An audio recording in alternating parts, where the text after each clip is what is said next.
اللہ اللہ اللہ اللہ اللہ۔ تمام قسم کی تعریف، حمد و ثنا، بڑائی اور کبریائی اس اللہ وحدہ لا شریک کے لیے لائق و زیبا ہے، جو اکیلا پوری کائنات کا خالق و مالک ہے، وہی اکیلا رازق ہے اور وہی ہم سب کا پالنہار ہے۔ اور پھر بے شمار درود و سلام ہو ہم سب کے آخری نبی جناب محمد الرسول اللہ صلی اللہ علیہ وآلہ وسلم پر۔ آپ کے امتی ہونے کا ہمیں شرف حاصل ہوا اور آپ کی سیدھی سچی اور صحیح تعلیمات کے ذریعے ہم نے حق اور باطل کے درمیان فرق کو پہچانا ہے۔ محترم حاضرین جمعہ، بزرگان ملت، نوجوان ساتھیوں، پیارے بچوں، ہماری مائیں اور بہنیں، ہم یہ دیکھ رہے ہیں کہ یکے بعد دیگرے پے در پے مستقل حالات تبدیل ہوتے رہتے ہیں۔ ایک مشکل ابھی ختم نہیں ہوتی کہ دوسری مشکل کا آغاز ہو جاتا ہے، ایک پریشانی ابھی ختم نہیں ہوئی کہ دوسری پریشانی بھی ہمارے سامنے پورے طور پر کھڑی ہوتی ہے۔ پوری دنیا کی یہ حالت ہے اور ہم بحیثیت مسلمان، ہم بحیثیت ایمان والے، ہماری یہ ذمہ داری ہوتی ہے کہ ہم اس چیز کا جائزہ لیں کہ ایسے مرحلے یا ایسی مشکلات کیوں ہیں ہمارے لیے۔ سورہ روم آیت نمبر 41 جو آپ حضرات کے سامنے بھی تلاوت کی گئی، اس کا ترجمہ سنیے اور دیکھیے کہ کس طریقے پر اللہ تعالیٰ نے اس چیز کی وضاحت فرمائی ہے۔ اللہ نے فرمایا ظَهَرَ الْفَسَادُ فِي الْبَرِّ وَالْبَحْرِ بِمَا كَسَبَتْ أَيْدِي النَّاسِ۔ یہ جو بر و بحر میں خشکی اور تری میں جو بگاڑ اور خرابیاں پیدا ہوتی ہیں، جو مختلف قسم کی مشکلات اور پریشانیاں آتی ہیں، یہ انسان کے اپنے کرتوتوں کے نتیجے میں ہے، انسان کے خود اپنے اعمال کی وجہ سے ہے۔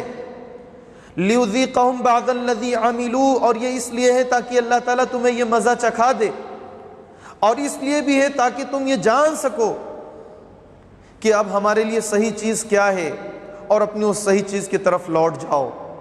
جس غلطی پر تم اصرار کیے جا رہے ہو، جس خطا کو تم کیے جا رہے ہو، تو تمہیں یہ معلوم ہو جائے کہ یہ میری غلطی اور خطا ہے اور صحیح چیز یہ ہے، اور تم اس کی طرف لوٹ جاؤ۔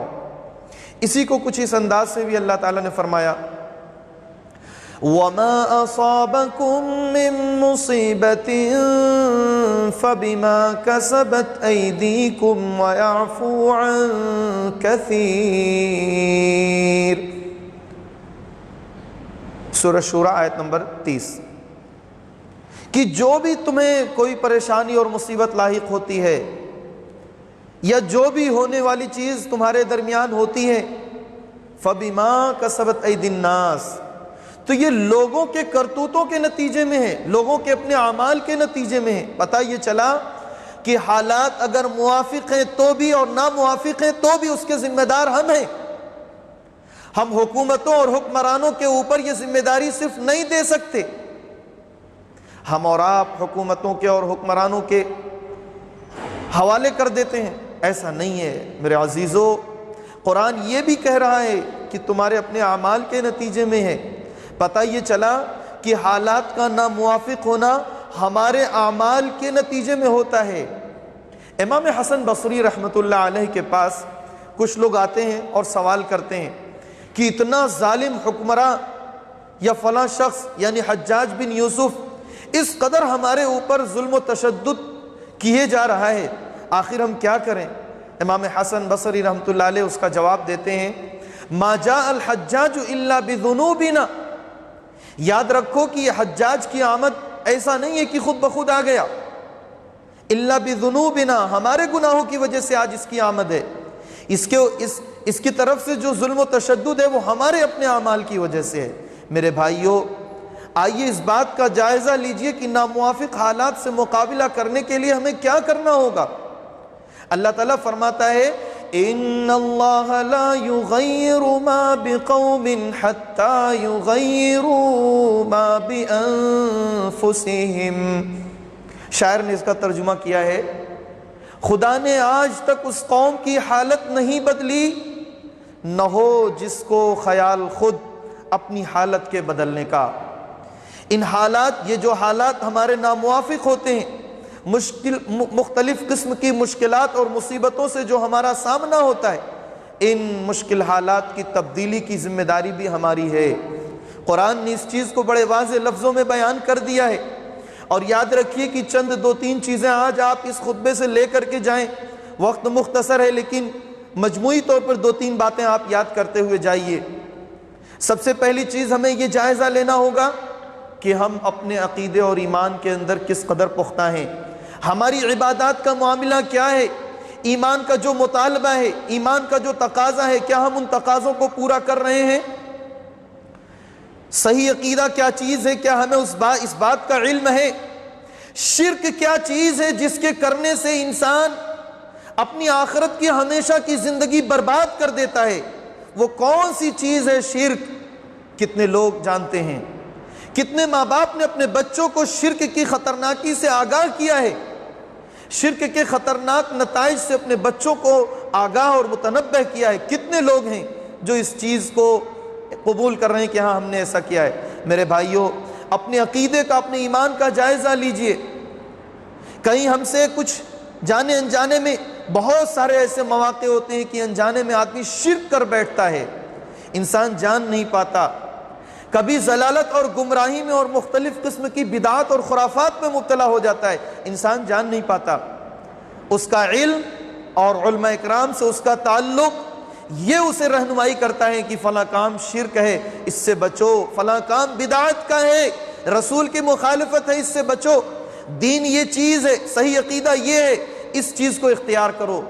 یہ آپ کا کتاب و سنت سے وابستہ رہنا، علم حاصل کرنا اور علماء اکرام سے جڑ کر کے رہنا، یہی دو چیزیں ہیں جو آپ کو یہ بتائیں گی کہ فلاں چیز صحیح ہے اور فلاں چیز غلط ہے۔ عبادات کے معاملے میں ہم سے کیا کیا کوتاہیاں ہو رہی ہیں؟ فجر کی نمازیں ہماری خواب غفلت میں ہم پڑے ہوئے ہیں، خواب میں ہم پڑے ہوئے ہیں، نیند کے مزے لے رہے ہیں، اور ہماری فجر کی اذانیں اور نمازیں نکل رہی ہیں۔ ہم دن کے اجالوں میں بھی جبکہ صدائیں ہمارے کانوں سے ٹکرا رہی ہیں، حی علی الصلاۃ، آؤ نماز کی طرف، اور پھر یہ بھی اللہ کہتا ہے حی علی الفلاح، مؤذن کے الفاظ ہوتے ہیں حی علی الفلاح، آؤ کامیابی کی طرف۔ اللہ نماز کے ذریعے سے کامیابی بتاتا ہے، ہمارے کانوں میں آوازیں ٹکرا رہی ہیں اور ہمیں کوئی اس کی پرواہ نہیں ہوتی۔ میرے بھائیوں، میرے عزیزوں، اس بات کو سمجھنا ہے کہ عقیدے کے باب میں، عبادات کے معاملے میں ہم سے کیا کیا کوتاہیاں ہو رہی ہیں، ان کوتاہیوں کو ہم دور کریں۔ نماز جس کے ذریعے انسان اپنے رب سے سب سے زیادہ قریب ہو جاتا ہے، اقرب ما یکون العبد من ربہ وہو ساجد، نماز کی حالت سجدے کی، جس میں انسان سب سے زیادہ اپنے رب سے قریب ہوتا ہے، اس نماز سے ہماری کیسی غفلت ہے، کتنی دوری ہے۔ اور ہم میں سے جو لوگ اس بات کی الحمدللہ پابندی کرتے ہیں اور کوتاہی نہیں کرتے، تو پھر ان کے لیے ایک چیز یہ بھی ہے کہ کیا ہم اس کو دوسروں تک پہنچانے کی ذمہ داری ادا کر رہے ہیں؟ یہ قوم، یہ امت اجابت ہے، امت دعوت ہے، یہ امت وہ امت ہے کہ اچھائیاں صرف اپنے پاس رکھے، ایسی نہیں امت ہے۔ امت یہ ایسی نہیں ہے کہ ہم خود کے اسیر بن کر کے رہ جائیں، یہ امت دعوت ہے۔ کنتم خیر امت اخرجت للناس، دوسروں تک یہ بات پہنچانی ہے۔ اور اس چیز کو بھی اللہ تعالیٰ نے یوں بیان فرمایا کہ جو لوگ اس ذمہ داری کو نہیں ادا کرتے تو یاد رکھو واتقوا فتنة لا تصيبن الذين ظلموا منكم خاصة، تم اس فتنے سے اور اس عذاب سے بھی ڈرتے رہو کہ جو عذاب، جو فتنہ صرف تم میں سے انہی لوگوں کو نہیں آئے گا جو ظالم ہیں، صرف ظالموں کو ہی وہ عذاب نہیں آئے گا، ان لوگوں کو بھی آئے گا جو ظالم نہیں ہیں۔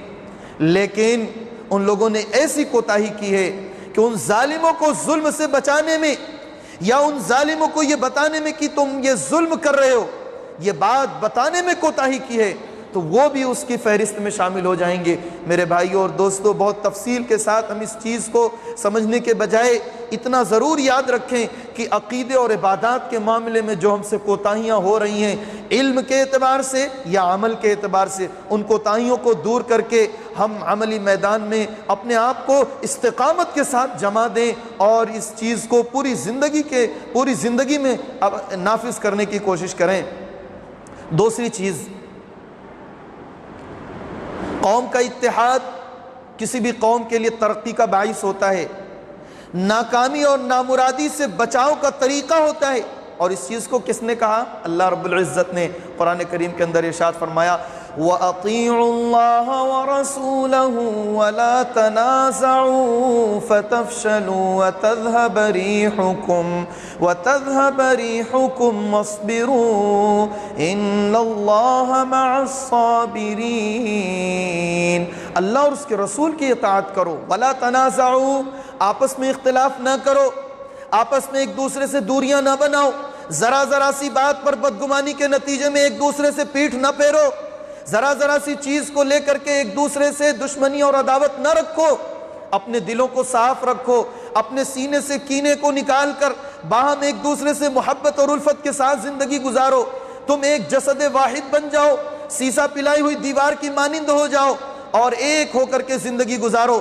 اگر تم نے اس اتحاد کو پارا پارا کر دیا، اگر تم نے ایک دوسرے سے پیٹ پھیرنا شروع کر دیا، ایک دوسرے سے تم نے دوریاں بنا لی، یاد رکھو فَتَفْشَلُوا، تم ناکام ہو جاؤ گے، وَتَذْهَبَ رِيحُكُمْ وَاصْبِرُوا، اتحاد کے نتیجے میں جو تمہاری ایک دھاک بن جاتی ہے، لوگوں کے دلوں میں جو ایک رعب و دبدبہ بیٹھ جاتا ہے، وہ ختم ہو جائے گا، تم ناکام ہو جاؤ گے، تم نامرادی کے حد تک پہنچ جاؤ گے، اور تمہاری شان و شوکت، تمہارا رعب و دبدبہ اور لوگوں کے دلوں میں جو تمہارا ایک رعب ہوتا ہے، شان و شوکت ہوتی ہے، وہ چیزیں ختم ہو جائیں گی۔ اور ہاں یاد رکھو وَاصْبِرُوا، ان معاملات کو یعنی اتحاد کو باقی رکھنے کے لیے صبر کے پیمانے، صبر کو تم مضبوطی سے پکڑے رہنا، وَاصْبِرُوا، تم صبر سے کام لیتے رہنا، چھوٹی چھوٹی سی بات پر، ذرا سی چیز پر تم ایک دوسرے کے درمیان اختلاف نہ پیدا ہونے دینا۔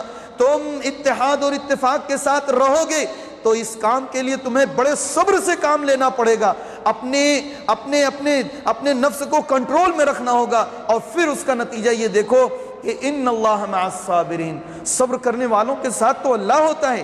اللہ کے لیے جو شخص جھک جائے، اللہ کے لیے جو شخص اپنے آپ کو کنٹرول میں کر لے، تو اس کے لیے یہ نتیجہ ہے من تواضع للہ رفعہ اللہ۔ دربار رسالت سے یہ خوشخبری ہے کہ جو اللہ کے لیے جھک جائے، رفعہ اللہ، اللہ اسے سر بلند کرتا ہے، اللہ اسے ترقیاں دیتا ہے، اس کو اللہ جھکاتا نہیں ہے، اس کو اللہ ذلیل اور رسوا نہیں کرتا، اس کو اللہ بے عزت نہیں ہونے دیتا۔ جو شخص اللہ سے قریب ہو، اللہ کے لیے جھک جائے، تو اللہ تعالیٰ اپنے اس جھکے ہوئے بندے کو کبھی بے عزت نہیں ہونے دیتا اور کبھی بھی اس کو ناکام نہیں ہونے دیتا۔ میرے بھائیو اور دوستو، تیسری چیز یہ ہے کہ ہم جس ملک کے اندر رہتے ہیں، یہ ملک ہمارا ایک جمہوری ملک ہے۔ میں یہ چاہوں گا کہ ہماری آنکھوں کا تبادلہ بھی ہونا چاہیے، سروں کو جھکا کر کے یہ بات سننے کی نہیں ہے، سروں کو بلند رکھیے، اپنے خطیب سے سامع کی حیثیت سے نگاہوں کو ملا کر کے یہ بات سنیے اور یاد کر کے جائیے، جس ملک میں ہم رہتے ہیں یہ ملک ایک جمہوری نظام کے تحت ہوتا ہے۔ جمہوریت کے اندر ہر انسان اپنے آپ کو ترقی پر لے جانے کا پورا حق ہوتا ہے، اسی لیے جمہوری نظام کے اندر سب سے زیادہ وہ قومیں جو ترقی پاتی ہیں وہ اس بات کی تاکید کرتی ہیں کہ ہمارے ملک کا جمہوری نظام، اس کے جو اصول اور قوانین ہوتے ہیں، اس چیز کو سمجھو، اس چیز کو یاد کرو، اور قوانین کے ساتھ، اصول اور ضابطے کے ساتھ جب جانتے ہوئے آپ کسی اپنے قدم کو آگے بڑھائیں گے، آپ کو کوئی روک نہیں سکے گا، آپ کی ترقیوں کے راستے میں کوئی رکاوٹ نہیں بن سکے گا، آپ کو آگے بڑھنے کے لیے کوئی بھی شخص آپ کے درمیان، آپ کے راستے میں نہیں آ سکے گا۔ میرے بھائی اور دوستو، ایک جمہوری نظام کے تحت ہماری زندگی گزر رہی ہے۔ اس جمہوری نظام کے تحت جو بھی اصول اور قواعد ہیں، ہمارے علماء کرام برسوں سے یہ کہتے چلے آ رہے ہیں کہ ہمیں اس کے اصول اور قوانین کو ازبر کر لینا چاہیے، کن حالات میں کیا فیصلہ لینا ہے، کس طریقے پر فیصلہ لینا ہے، یہ قوم کے ایک ایک بچے کو معلوم ہونا چاہیے۔ اس سے آپ کی ترقی کے لیے راستے کھلیں گے۔ اور ساتھ ہی ساتھ یاد رکھیے کہ ہم جس ملک میں رہتے ہیں اس ملک کی اکثریت ہمارے غیر مسلم بھائیوں کی ہے، اور ہاں یہ بات بڑے واضح لفظوں میں کہہ دینا چاہتا ہوں کہ آج ہمارے ان کے درمیان بدگمانی ہے۔ حقیقت یہ ہے کہ یہ غیر مسلم طبقہ ہندوستان کا ایسی تہذیب کا عادی ہے جس تہذیب کی پوری دنیا کے اندر مثال پیش کی جاتی ہے، اور اس تہذیب کا نام گنگا جمنی تہذیب ہے۔ گنگا جمنی تہذیب نے اس ہندوستان کے اندر رہنے والے تمام غیر مسلم بھائیوں کو، چاہے وہ ہندو بھائی ہو، چاہے وہ سکھ بھائی ہوں، چاہے وہ عیسائی بھائی ہوں، یا کسی بھی اور مذہب کے ماننے والے ہوں، گنگا جمنی تہذیب نے اس ہندوستان کے غیر مسلم بھائیوں کے اکثریت کو امن پسند بنا کر کے رکھا ہے، صلح پسند بنا کر کے رکھا ہے، اختلاف اور انتشار کو پسند نہیں کرتے۔ اس ملک کی یہ خاصیت ہے میرے بھائیوں۔ بہت تھوڑے لوگ ہو سکتے ہیں وہ لوگ جو امن کو پسند نہ کریں، جو صلح کو پسند نہ کریں، جو اختلافات کو پسند کریں، بہت تھوڑے لوگ ہیں، ان کو انگلیوں پر گنا جا سکتا ہے۔ اس لیے میرے بھائی اور دوستو، وہ غیر مسلم بھائی جن کی اکثریت امن پسند ہے، صلح پسند ہے، ذرا بتائیے کہ آج وہ امن پسند قوم ہم سے کیوں کر اختلاف رکھ سکتی ہے؟ معاملہ یہاں پر آ کر کے ہمارے سامنے واضح ہوتا ہے، کچھ ہماری بھی کوتاہیاں ہو سکتی ہیں اور ہماری کوتاہی اس لیے کیونکہ ہم نے سورہ ممتحنہ کی آیت کریمہ نہیں پڑھی۔ اللہ نے فرمایا لا ينهاكم الله عن الذين لم يقاتلوكم في الدين ولم يخرجوكم، کہ یاد رکھو اللہ تم سے مخاطب ہو کے کہتا ہے اللہ تمہیں اس بات سے نہیں روکتا کہ تم ان لوگوں کے ساتھ صلہ رحمی کرو۔ کن لوگوں کے ساتھ؟ جو تمہارے ساتھ جنگ و جدال نہیں کرتے، جو تمہارے ساتھ قتال نہیں کرتے، جو تمہیں تمہارے گھروں سے نہیں نکالتے، جو تمہارے ساتھ حسن سلوک سے پیش آتے ہیں، اچھے انداز سے اچھا برتاؤ کرتے ہیں، تو تم ان کے ساتھ ہرگز بدسلوکی نہ کرو، بلکہ ان کے ساتھ صلہ رحمی کا معاملہ کرو۔ غیر مسلم بھائیوں کے ساتھ صلہ رحمی، اچھا برتاؤ، اچھے اخلاق سے پیش آنا، اس بات کی تعلیم سورہ ممتحنہ کی آیت سے ہمیں ملتا ہے، اس بات کا ثبوت سورہ ممتحنہ کی آیت سے ملتا ہے۔ میرے بھائیوں اور دوستو، ہمارے یہاں ہمارے درمیان اخلاق کا جنازہ اٹھ چکا ہے، ہمارے درمیان اخلاقی قدریں، اخلاقی جو صفات ہوتی تھیں ان چیزوں سے ہم بڑے جو ہے کورے ہو چکے ہیں۔ میں مخاطب ہوں اپنے تجار بھائیوں سے، بزنس مین بھائیوں سے جو ایک غیر مسلم بھائی سے بڑے گہرے تعلقات اور روابط رکھتے ہیں یا بڑے پیمانے پہ ان کے تعلقات ہیں، اور وہ سارے لوگ مخاطب ہیں جن کا کسی بھی اعتبار سے کسی غیر مسلم بھائی سے تعلق ہے، چاہے وہ پڑوسی ہے، چاہے وہ کسی بھی علاقے کا رہنے والا ہے، اور وہ کسی بھی اعتبار سے ہمارے تعلقات میں ہے، دوست ہے، ساتھی ہے۔ میرے بھائیوں یاد رکھیے کہ ہم ان کے ساتھ اچھے اخلاق سے پیش آئیں تو قرآن بھی اس کا فیصلہ سناتا ہے اور اس کی خوشخبری دیتا ہے۔ ادفع باللتی ہی احسن، کوئی معاملہ پیش آئے اچھے انداز سے تم اس کو فیس کرو اور اچھے انداز سے اس کو نپٹاؤ، اور اس کا نتیجہ یہ ہوگا فَإِذَا الَّذِي بَيْنَكَ وَبَيْنَهُ عَدَاوَةٌ، تمہارے اس کے درمیان جو عداوت ہے وہ یوں ہوگی كَأَنَّهُ وَلِيٌّ حَمِيمٌ، وہ گویا تمہارا بہت قریبی دوست ہے، وہ گویا تمہارا بہت قریبی ساتھی ہے۔ آج ہم نے لین دین کے معاملے میں اپنی یہ شبیہ بنا رکھی ہے کہ ایک مسلمان کا نام آتے ہی آدمی یہ سمجھتا ہے وہ قرض لینے کے بعد واپس نہیں کرے گا، وہ مال لینے کے بعد اس کے پیسے وقت سے نہیں لوٹائے گا، اور اس طریقے کی بے شمار کہ مسلمان علاقوں میں پہنچو تو گندگیاں ہوتی ہیں، مسلمان سے گفتگو کرو تو وہ بیتے اور نہ جانے کیسی بد تہذیبی گفتگو اس کی ہوتی ہے۔ میرے بھائیوں اور دوستو، میرے بھائیوں، میرے عزیزوں، ہم اپنے آپ کو بھی بدلیں، اپنے اہل و عیال کو بھی بدلیں، اپنے چھوٹے چھوٹے بچوں کو اس بات کی تعلیم دیں اخلاق کسے کہتے ہیں، کس طریقے پر ہمیں غیروں کے ساتھ بھی اور اپنوں کے ساتھ بھی معاملہ رکھنا چاہیے۔ یہاں ہم ایک بات یہ بھی جانتے چلیں، ہم نبی رحمت کے امت رحمت ہیں، ہم نبی رحمت کے امت رحمت ہیں کہ جس نبی کو اللہ نے اس دنیا میں بھیجتے وقت اس بات کا اعلان کر دیا تھا وما ارسلناک الا رحمتا للعالمین، اے نبی ہم نے آپ کو سارے جہان کے لیے رحمت بنا کر کے بھیجا ہے۔ وہ نبی جو اپنوں کے لیے، جو غیروں کے لیے، جو دوستوں کے لیے، جو دشمنوں کے لیے، جو مردوں کے لیے، عورتوں کے لیے، جو بوڑھوں اور بچوں کے لیے، ہر ایک کے لیے رحمت بن کر کے آیا ہے، اسی نبی کی امت یہ امت رحمت ہے۔ اپنے لیے امت رحمت کا لفظ کیوں نہیں استعمال کرتے؟ رحمت کی خاصیت ہمارے ساتھ کیوں نہیں ہے؟ میرے بھائیوں، آج یاد رکھیے، امت رحمت بن کر کے زندگی گزارنے کا سلیقہ اور طریقہ سیکھیے۔ کتاب و سنت کی روشنی میں کیا کچھ ہمارے لیے زندگی گزارنے کے طریقے بتائے گئے ہیں، ان طریقوں کو سمجھیے اور پھر اپنے آپ کو اس جگہ تک لے جائیے جہاں پر پہنچنے کے بعد آپ کی مثال پیش کی جائے، جہاں آپ کی نظیر پیش کی جائے۔ اور ہاں، ہم میں سے جو شخص بھی کسی بھی علاقے میں رہتا ہو، کسی بھی ماحول میں رہتا ہو اور کسی بھی محلے میں رہتا ہو، اپنے محلے کے اندر، اپنے علاقے میں اور جس ملک میں رہتا ہو، اس ملک کے ایک اتحاد اور اتفاق کے ساتھ حق اور عدل و انصاف کے معاملے میں ایسی مثال پیش کرے کہ لوگ اس کو قبول کریں۔ اور ہاں، ہمارے محلے کے اندر بطور خاص میں یہ کہتا ہوں کہ ایسا ماحول پیش کیجئے کہ پورے ملک میں یہ مثال دی جائے کہ فاٹک حبش خاں کے لوگوں کی طرح رہنا چاہیے۔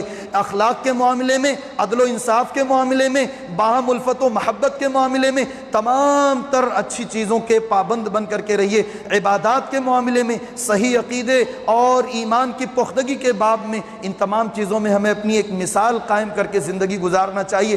دوسرے لوگ دیکھ کر کے ہمیں مثال دیں اور ہماری طرز زندگی کو پسند کریں اور ہم سے سیکھ کر کے جائیں۔ وہ قوم اور وہ امت بن کر کے رہنا ہمارا فریضہ ہے۔ میرے بھائیوں، حالات کچھ اس طریقے پر ہیں۔ گزشتہ ہفتے کا جو خطبہ تھا، میں اس کا ایک چھوٹا سا خلاصہ پیش کروں۔ حالات کچھ ایسے ہیں کہ ہمیں اور آپ کو ہماری زندگی خواہشات سے نہیں، ہماری ضروریات سے گزارنا چاہیے۔ اس بات کو سمجھنے کے لیے اگر آپ نے تاخیر کر دی تو پھر یاد رکھیے، علامہ اقبال کا بھی یہ شعر یاد رکھیے، نہ سمجھو گے تو مٹ جاؤ گے اے ہندی مسلمانوں، نہ سمجھو گے تو مٹ جاؤ گے اے ہندی مسلمانوں، تمہاری داستان تک بھی نہ ہوگی داستانوں میں۔ آج اپنی زندگی کو ضروریات سے جوڑیے، خواہشات کو ترک کیجیے۔ بچوں کے اندر جو تعلیمی پسماندگی بڑھتی جا رہی ہے یا قومی اور ملی مسائل کو لے کر کے جو ہمارے لیے پریشانیاں آ رہی ہیں، ان پریشانیوں کو دور کرنے کی کوشش کیجیے۔ اور ہمارے بچے جو قوم کا مستقبل ہیں، میں بچوں سے بھی مخاطب ہوں کہ یہ بچے ہمارے قوم کے مستقبل ہیں۔ اس قوم کی ترقی کا راز یہی بچے ہیں جو ابھی ننھے منھے ہیں، 10 سال 12 سال سے جن کی عمر ہے، اور یہ پھر 25 سال 26 سال تک پہنچتی ہے، یہی قوم کے مستقبل بنیں گے۔ ان کو ہمیں چاہیے کہ ہم ان کی بہترین تربیت کریں۔ اور ہاں عزیز بچوں، یہ جو گھنٹوں گھنٹوں کارٹون میں اپنے وقت گزارتے ہو، اور پیارے بچوں جو اپنے گھنٹوں گھنٹوں وقت گیم کھیلنے میں صرف کر دیتے ہو، یہ آپ کی زندگی کے لیے بھی نقصان دہ ہے، آپ کے ماں باپ اور آپ کے بہن بھائیوں کے لیے بھی نقصان ہے۔ اور یاد رکھو، قوم و ملت کے لیے بھی بہت بڑا خسارہ ہے، اور صرف یہیں تک محدود نہیں، پوری دنیا کے مسلمانوں کے لیے بھی بہت بڑا نقصان ہے۔ ہم اپنے آپ کو بدلنے کی کوشش کریں، اور یاد رکھیے کہ ہم اگر اپنے آپ کو بدلنے کی کوشش کریں گے، ہمارے والدین کا بہت بڑا کردار ہے۔ ہمارے والدین خود بھی تعلیم علم حاصل کر کے اپنے بچوں کی بہتر تربیت کے لیے کیا چیزیں ضروری ہیں، ان چیزوں کو کتاب و سنت کی تعلیم کے ذریعے، قرآن اور احادیث کو پڑھ کر کے، علماء اکرام کے بیانات کے ذریعے، علماء اکرام سے سوال کر کے ان سے سمجھیے، علماء اکرام سے جڑ کر کے اپنے مسائل کو حل کرنے کی کوشش کیجیے۔ انشاءاللہ ہمارے لیے خیر ہوگا۔ اللہ تعالی ہم سب کو کتاب و سنت کی صحیح سمجھ، عمل کی توفیق عطا فرمائے۔ رب العالمین ہمیں باشعور اور صاحب بصیرت بنا۔ اے اللہ ہمیں ہمارا مستقبل روشن فرما۔ اے اللہ ہمارے ملک کے اندر تمام بھائیوں کو اتحاد اور اتفاق کے ساتھ زندگی گزارنے کی توفیق عطا فرما۔ اے اللہ جانے انجانے میں جو غلطیاں اور خطائیں ہوئی ہیں، اے اللہ بخش دے، معاف فرما دے۔ یا اللہ تو غفار، تو رحمان ہے، تیری غفاریت اور رحمانیت کا واسطہ ہم تیری رحمت کے محتاج ہیں۔ اے اللہ تو ہمارے اوپر رحمت نازل فرما۔ اے اللہ جو بیمار ہیں انہیں شفائے کاملہ عاجلہ دائمہ عطا فرما۔ اے اللہ ہمارے ملک بھر میں بلکہ پوری دنیا میں مختلف قسم کی تکلیفیں اور پریشانیاں جو آ پڑی ہے، اے اللہ جو کرونا وائرس کے نام سے اور مختلف بیماریاں آئی ہیں، اے اللہ ان تمام بیماریوں کا خاتمہ کر دے، ہمارے لیے امن اور صلح اور سکون کی زندگی عطا فرما۔ اے اللہ ہمیں ہمارے رزق میں کشادگی اور بڑھوتری فرما۔ اے اللہ ہمیں حرام رزق سے بچا لے۔ اے اللہ ہمیں حلال رزق عطا فرما، ہمارے رزق میں خیر و برکت عطا فرما۔ اے اللہ ہمارے لیے دونوں جہان میں خوشیاں عطا فرما۔ اے اللہ ہمیں عزت عطا فرما۔ اے اللہ ہمیں ذلت و رسوائی سے محفوظ فرما۔ اے اللہ ایک مسلمان کی زندگی کس طریقے پر ہونی چاہیے وہ زندگی ہمیں گزارنے کی توفیق عطا فرما۔ اے اللہ ہمارا خاتمہ ایمان پر اسلام پر ہو، کلمہ حق لا الہ الا اللہ محمد الرسول اللہ صلی اللہ علیہ وآلہ وسلم ہمارے دل و زبان سے جاری ہو۔ آمین وآخر دعوانا الحمدللہ رب العالمین۔ بارک اللہ لنا ولکم فی القرآن العظیم ونفعنا وإیاکم بالآیات والذکر الحکیم، انہ تعالی جواد کریم ملک بر رؤوف رحیم۔